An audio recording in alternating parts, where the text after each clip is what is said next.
The word genocide was invented in 1944, but the act itself is as old as civilization. And here's what nobody tells you.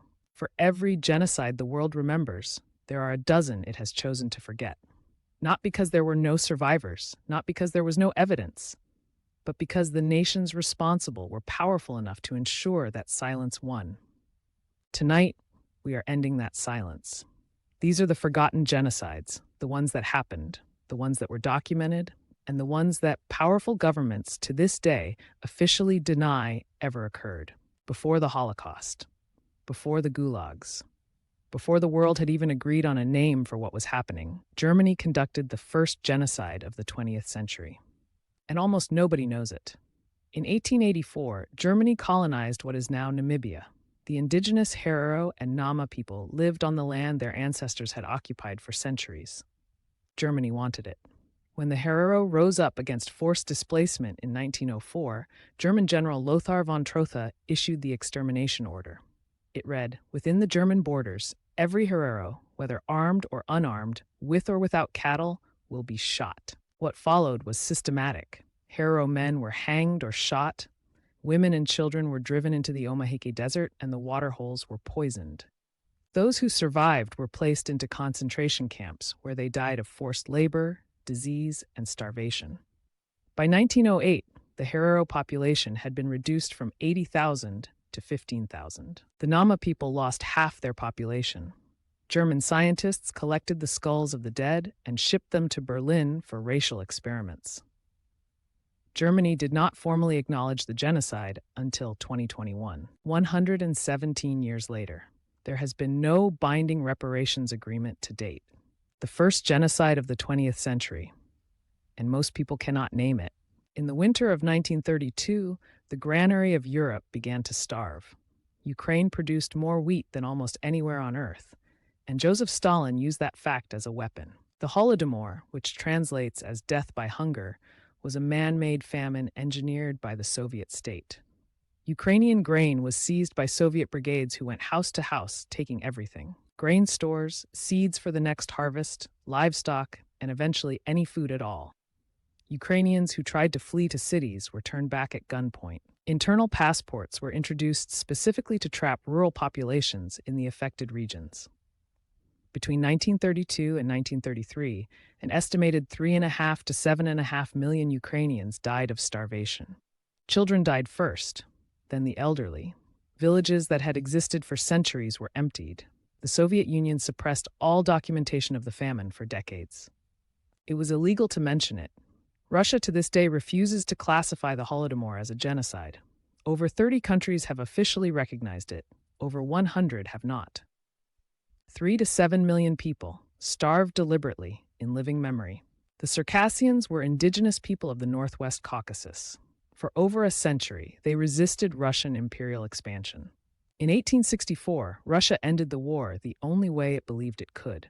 Between 1864 and 1867, Russian forces conducted systematic massacres of Circassian villages, destroyed crops and livestock, burned settlements, and drove the surviving population to the Black Sea. Circassians were loaded onto ships so overcrowded that thousands drowned or died of disease before reaching Ottoman shores. Estimates of those killed range from 300,000 to 1.5 million, out of a total population of perhaps 3 million. The survivors were scattered across the Ottoman Empire.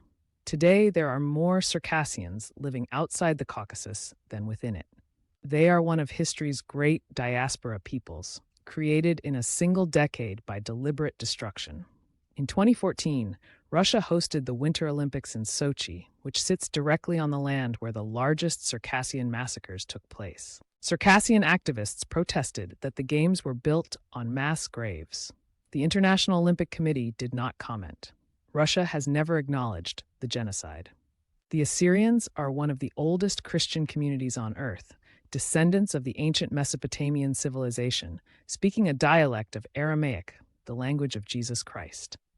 During World War I, as the Ottoman Empire turned against its Christian minorities, the Assyrians became targets of coordinated massacres. Villages were surrounded and burned. Men were killed outright. Women and children were force-marched into the desert. Entire monastic communities, some of the oldest continuously inhabited Christian sites on Earth, were destroyed. Between 1914 and 1918, an estimated 250,000 to 750,000 Assyrians were killed, representing perhaps half to two-thirds of the total Assyrian population.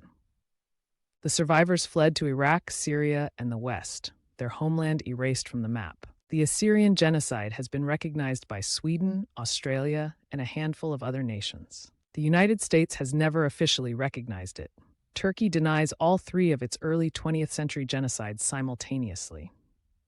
This denial is a condition of political relationships worth billions of dollars. An ancient people, half destroyed, their genocide still officially debated. In 1971, Pakistan conducted a campaign of mass killing against its own citizens that the United States government watched in real time and actively helped cover up. When East Pakistan voted for independence, the Pakistani military launched Operation Searchlight on March 25, 1971. The targeting was systematic. Hindu minorities, intellectuals, students, journalists, and independence activists. Estimates of those killed range from 300,000 to 3 million. Approximately 10 million refugees fled to India. American diplomat Archer Blood sent what became known as the Blood Telegram to Washington, signed by 20 American consular officials, calling the Pakistani campaign genocide and condemning U.S. complicity. President Nixon and Henry Kissinger ignored it. They needed Pakistan as a back channel to China. Kissinger reportedly called the officials who sent the telegram sons of bitches. The Blood Telegram was declassified in 2004. Nixon's tapes confirmed that he and Kissinger were fully aware of what was happening. No American administration has ever formally acknowledged complicity. Bangladesh remembers.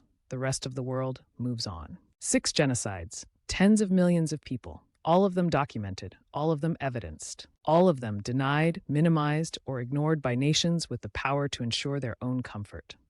The word genocide was coined by Raphael Lemkin, a Polish Jewish lawyer who spent years lobbying the United Nations to recognize and criminalize the deliberate destruction of peoples. He succeeded in 1948. He died in 1959, nearly broke and largely forgotten. The world has still not decided to care consistently. Because genocide recognition is not a moral question, it is a political one. Nations acknowledge the genocides of their enemies. They deny the ones they committed, enabled, or profited from. The grandchildren of the survivors are alive today. They are watching. And the only weapon that has ever worked against erasure is memory. If you are still here, you are exactly who this channel exists for. The history they teach you was written by the winners. This channel is for everyone else. Subscribe to The Erased. Every Tuesday, Thursday, and Saturday, we uncover another story someone powerful did not want told. Share this video with one person who does not know these names. That is how erasure ends. No speech provided.